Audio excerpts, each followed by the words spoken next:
Hey guys, welcome back to TechMan. Today, let me show you how to restore WhatsApp backup from Google Drive. Restoring your WhatsApp chats from Google Drive backup is a simple process when everything is set up correctly.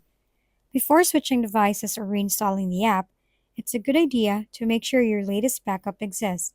Open WhatsApp, go to Settings, tap Chats, and select the Chat Backup. From here, you can start a manual backup to ensure your messages and media are saved.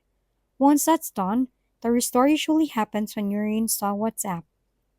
After installing the app again and verifying your phone number, WhatsApp will automatically detect the backup stored in Google Drive and prompt you to restore it. Just tap Restore, wait for the process to finish, and your conversations will begin loading back into the app. A small tip: make sure you're logged into the same Google account that created the backup, otherwise, WhatsApp won't detect the saved data. This keeps the restore process smooth and hassle free. If we've been helpful, kindly give us a thumbs up and don't forget to hit the subscribe and bell button for more contents.